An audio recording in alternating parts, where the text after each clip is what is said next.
Hello everyone. आज की इस वीडियो में हम राजेश एक्सपोर्ट्स को एनालाइज करके समझेंगे कि क्यों मैं इस स्टॉक में एंट्री ले रहा हूँ। बट वीडियो स्टार्ट करने से पहले दो पॉइंट्स है जो आपको बिल्कुल क्लियर होने चाहिए। उसमें से पहला ये है कि किसी भी स्टॉक को अगर आप उसके फंडामेंटल और उसके टेक्निकल्स को डीपली एनालाइज करना चाहते हैं तो वो एक टाइम टेकिंग प्रोसेस होता है और वो कोई 10 मिनट का काम नहीं है। बट ये वीडियो 10 मिनट का इसलिए रहेगा क्योंकि मेरा पर्पस है कि आपको एटलीस्ट सिर्फ बेसिक्स बताए जाएँ स्टॉक एनालिसिस के, ताकि आप अपने एंड पे स्टार्ट कर सकें किसी स्टॉक का एनालिसिस करना सिर्फ इन बेसिक्स की मदद से। इसमें धीरे-धीरे आप और चीज़ों को ऐड ऑन करते रहेंगे जैसे-जैसे मैं आगे वीडियो डालता रहूँगा। और चीज़ें सीख-सीख के आप अपने एनालिसिस में और चीज़ों को भी ऐड करते रहेंगे। बट जितना मैं इस वीडियो में आपको बेसिक्स बताऊँगा उतने से आप एटलीस्ट स्टार्ट कर सकते हैं अपने एंड पे। दूसरा पॉइंट ये है कि ये वीडियो किसी भी तरीके का स्टॉक का रिकमेंडेशन नहीं है, किसी भी तरीके का बाइंग या सेलिंग एडवाइस नहीं है। ये वीडियो सिर्फ एजुकेशनल पर्पज़ से बनाई जा रही है और अगर आप इसको देख के कोई भी स्टॉक बाय या सेल करते हैं तो वो आपकी अपनी रिस्पॉन्सिबिलिटी होगी क्योंकि वो आपका अपना पैसा लगा हुआ है, अगर आपको किसी भी तरीके का लॉस होता है। तो चलिए स्टार्ट करते हैं। तो देखिए, ये इसके टेक्निकल्स हैं, टेक्निकल्स पे हम बाद में आएँगे, पहले हम इसके क्विकली फंडामेंटल्स को समझ लेते हैं थोड़ा ब्रीफ में। तो जो मैंने इसके फंडामेंटल्स खोले हैं राजेश एक्सपोर्ट्स, देखिए करंटली जो इसका पीई है 11 का है, देखने में मुझे काफ़ी कम लग रहा है।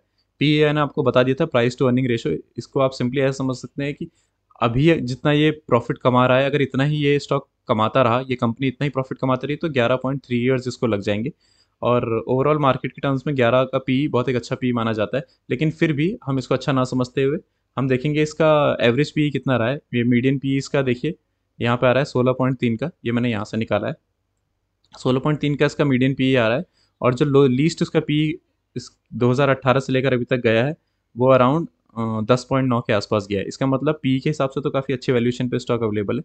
एक दूसरी चीज़ जो मेरी इसमें नज़र पड़ी थी वो थी इसका डेट टू इक्विटी रेशो। देखिए, डेट ज़्यादा होना कोई ख़राब बात नहीं होती, लेकिन डेट कम होना एक डेफ़िनेटली अच्छी बात है। तो 0.05 बहुत ही कम डेट है इसका। तो इसको भी देख के मैं आगे बढ़ जाता हूँ। अब ये इसका आ गया पीयर ग्रुप्स का कंपैरिज़न। देखिए, पीयर ग्रुप्स के कंपैरिज़न में आप देखेंगे तो टाइटन इससे बहुत इसमें इसके पीयर ग्रुप्स में सबसे बड़ी कंपनी है। उसके बाद सेकंड नंबर पे आ जाता है एज़ पर मार्केट कैप। इस हिसाब से अगर आप इसका पीई देखें तो पीई इसका सबसे कम है सारे इसमें, जो कि मैंने ऊपर अब ऊपर भी आपको बताया कि इसका अभी तक का सबसे लीस्ट पीई के अराउंड ही ये घूम रहा है। और इसमें आप दूसरी चीज़ क्या देख सकते हैं, देखिए इसका नेट प्रॉफिट जो है क्वार्टरली, ये इसका इन सब में अभी तक का सेकंड नंबर पे है।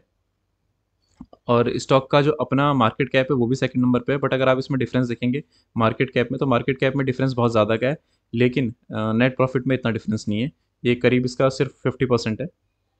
और जो मार्केट कैप है इसमें डिफरेंस जो है बहुत ही ज़्यादा है। इसका मतलब है कि अपने मार्केट कैप के हिसाब से काफ़ी अच्छा नेट प्रॉफिट पोस्ट कर रही है। तो इससे इससे हम ये समझते हैं कि कंपैरेटिवली ये कंपनी काफ़ी अच्छा परफॉर्म कर रही है अपने बाकी पीयर ग्रुप से, क्योंकि इसका पीई भी अभी कम है, यानी कि काफ़ी अंडर वैल्यूड ये अभी कंपनी है। और प्रॉफिट भी अच्छा खासा पोस्ट कर रही है जिस हिसाब से अभी इसका मार्केट कैप है। अब हम इसके क्वार्टरली रिजल्ट्स की तरफ आ जाते हैं। क्वार्टरली रिजल्ट्स में आपको एक चीज़ समझनी होती है कि आपको quarter on quarter he compare करनी होती है चीज़ों को। जैसे मार्च का अगर क्वार्टर है तो उसको आप मार्च से ही कंपेयर करें कि पिछले साल मार्च में कैसा परफॉर्म किया। अगर दिसंबर का कंपेयर कर रहे हैं तो दिसंबर से करें, ताकि आपको एक बेटर पिक्चर मिल पाए, क्योंकि ज़्यादातर स्टॉक्स जो होते हैं साइक्लिक नेचर के होते हैं, यानी कि कुछ क्वार्टर में उनका तय रहता है कि वो अच्छा परफॉर्म नहीं करेंगे और कुछ क्वार्टर में वो अच्छा ही परफॉर्म करेंगे। तो अगर आप किसी क्वार्टर को उसके पिछले क्वार्टर से कंपेयर करते हैं तो आपको एक सही फिगर नहीं मिलेगी, यानी कि सही एनालाइज आप उसको नहीं कर पाएंगे। तो बेटर होता है कि इस साल के मार्च क्वार्टर को पिछले साल के मार्च क्वार्टर से ही कंपेयर किया जाए। तो अगर आप वैसा देखते हुए करते हैं तो देखिए 85, 115, 64 कंटिन्यू बढ़ ही रहा है इसका मार्च में सेल्स। सेल्स बहुत इंपॉर्टेंट चीज़ है। सेल्स यानी कि कंपनी ज़्यादा बेच पा रही है, बहुत सिंपल बात में। और कंटिन्यू अगर कंपनी ज़्यादा बेच पा रही है इसका मतलब है कंपनी ज़्यादा प्रॉफिट भी बना पाएगी।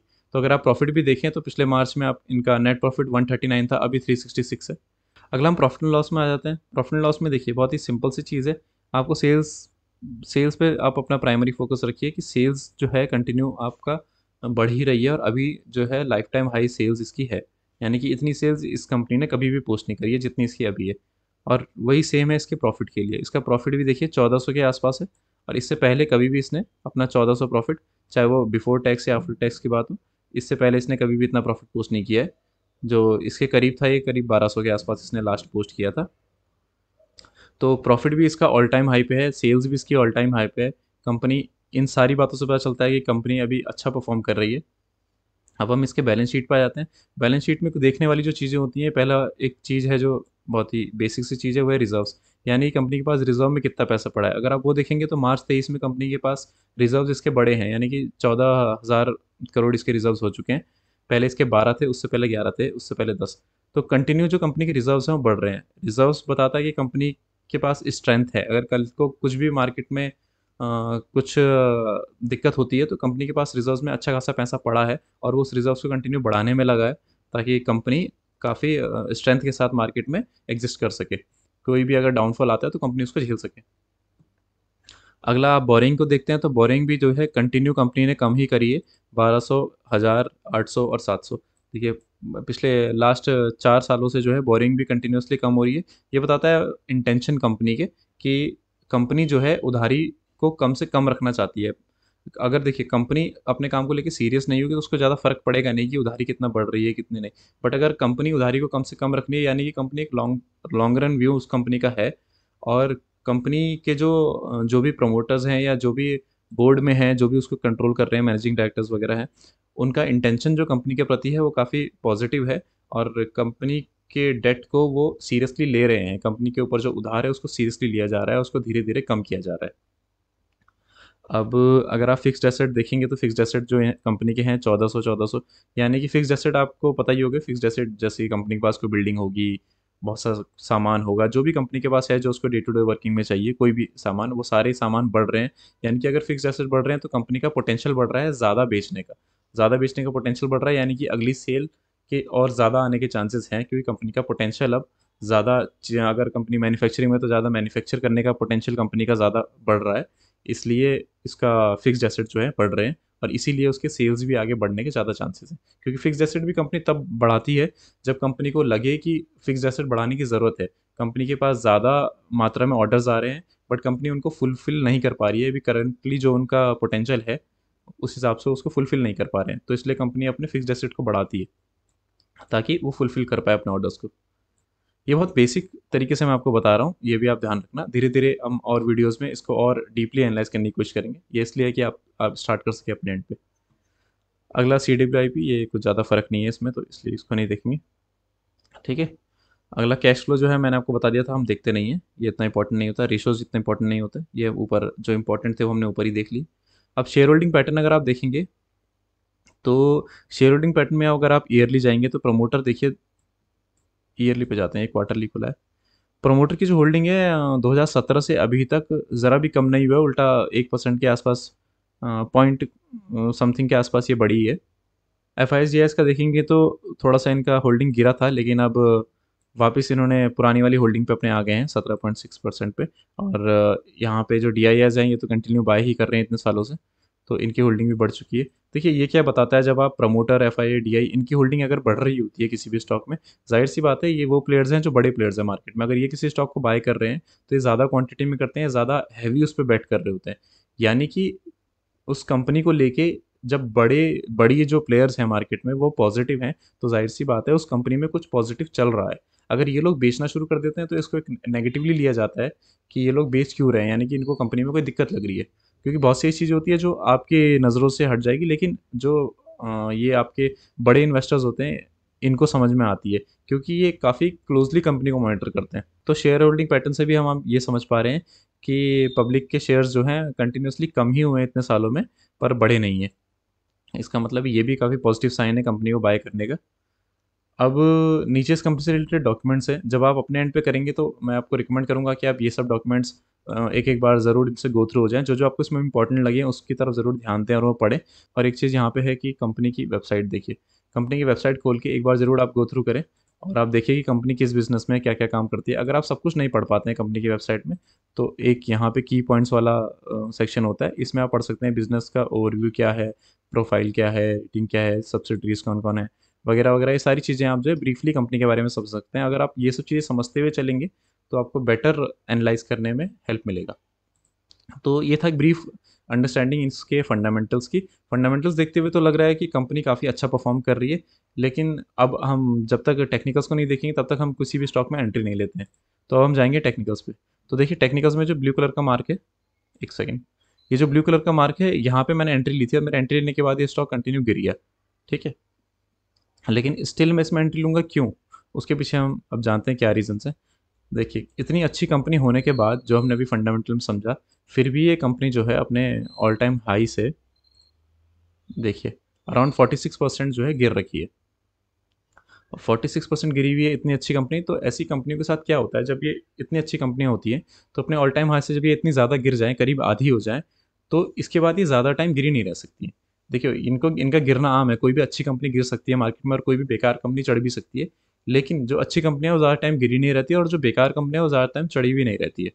तो इसलिए ये गिर तो रखी है, लेकिन अगर आप इसके टेक्निकल्स आप अच्छे से समझने की कोशिश करें तो इस वक्त एक लॉन्ग टर्म में जो है ये इसका एक सपोर्ट है। जैसे यहाँ आप देखेंगे, ये वाला पार्ट देखिए, यहाँ पे सपोर्ट लिया है, थोड़ा यहाँ पे भी है।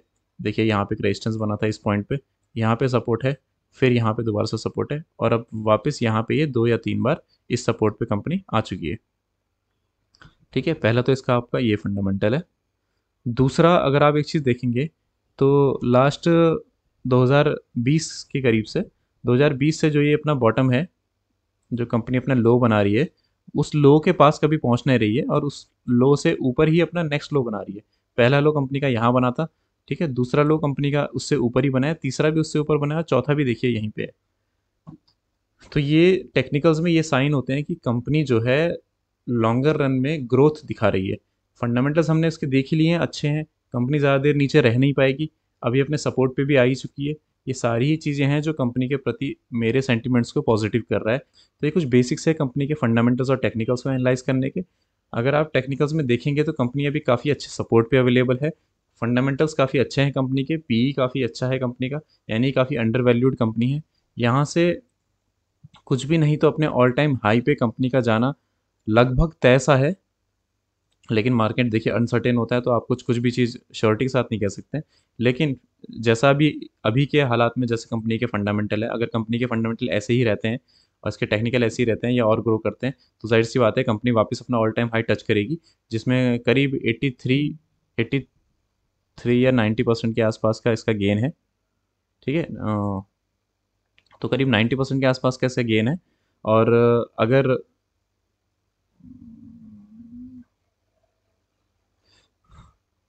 तो मैंने इस स्टॉक में एंट्री जो है मैंने आपको बता ही दिया है कि ऑलरेडी बना ली थी, लेकिन मेरे एंट्री बनाने के बाद भी ये स्टॉक 4-5% गिर गया है।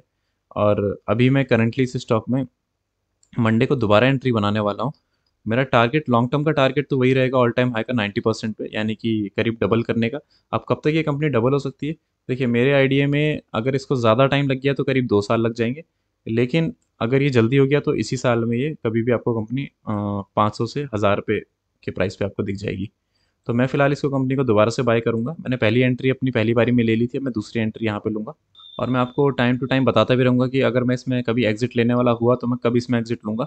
अगर मेरे को इसमें एक शॉर्टर टाइम फ्रेम में एग्ज़िट लेनी है तो मैं इस पॉइंट पे लूँगा। देखिए इस पॉइंट पे भी एक अच्छा खासा कंपनी का सपोर्ट कह लो या रेजिस्टेंस कह लो, यहाँ पे ये सपोर्ट का काम किया था, यहाँ पे एक रेजिस्टेंस का। तो इस पॉइंट पे भी एक कंपनी का अच्छा खासा स्टॉक का रेजिस्टेंस है। तो अगर मुझे शॉर्ट टाइम में एग्ज़िट लेनी हुई तो मैं इसको यहाँ से करीब 17% के गेन पे, 16-17% के गेन पे एग्जिट ले लूँगा। नहीं तो अगर कोई मुझे दूसरी बेटर अपॉर्चुनिटी नहीं दिखी तो मैं इसको लॉन्ग रन में होल्ड करने वाला हूँ और डबल होने पे ही निकालूंगा।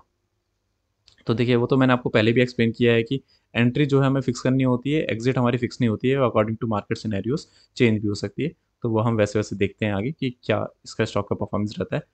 तो आई होप आपको इसके फंडामेंटल्स और टेक्निकल्स का जो ये बेसिक्स था और क्यों मैंने इस स्टॉक को बाय किया ये समझ आया हो। अगर आपको ये समझ आया है तो आप भी अपने एंड पे चाहें तो इसको और अच्छे से एनालाइज कर सकते हैं, इसके की पॉइंट्स पढ़ सकते हैं, वेबसाइट पे पढ़ सकते हैं क्या क्या है, जो इसका एनुअल रिपोर्ट है उसके बारे में पढ़ सकते हैं कि उसमें क्या क्या कंपनी ने बताया है, क्या क्या कौन कौन उस कंपनी पे अभी प्रमोटर्स हैं उनके बारे में जान सकते हैं, कौन कंपनी के बोर्ड में है उनके बारे में जान सकते हैं। पढ़ने के लिए बहुत कुछ है, जितना ज़्यादा आप टाइम कंपनी को देंगे उतना बेटर आपके लिए होगा वो सारी चीज़ें पढ़ने के लिए। लेकिन फिलहाल इतने से आप स्टार्ट कर सकते हैं। तो आई होप ये छोटा सा वीडियो आपको पसंद आया होगा, और अगर आपको फ्यूचर में ऐसी और वीडियोस चाहिए तो आप मुझे कमेंट्स में बता सकते हैं।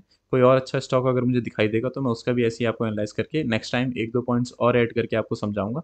और आप भी अपने एंड पे अगर धीरे धीरे साथ साथ अपना एनालिसिस कंटिन्यू रखेंगे तो आप बेटर तरीके से सीख पाएंगे। तो फिलहाल के लिए बस इतना ही रखते हैं। Good bye, take care, keep learning.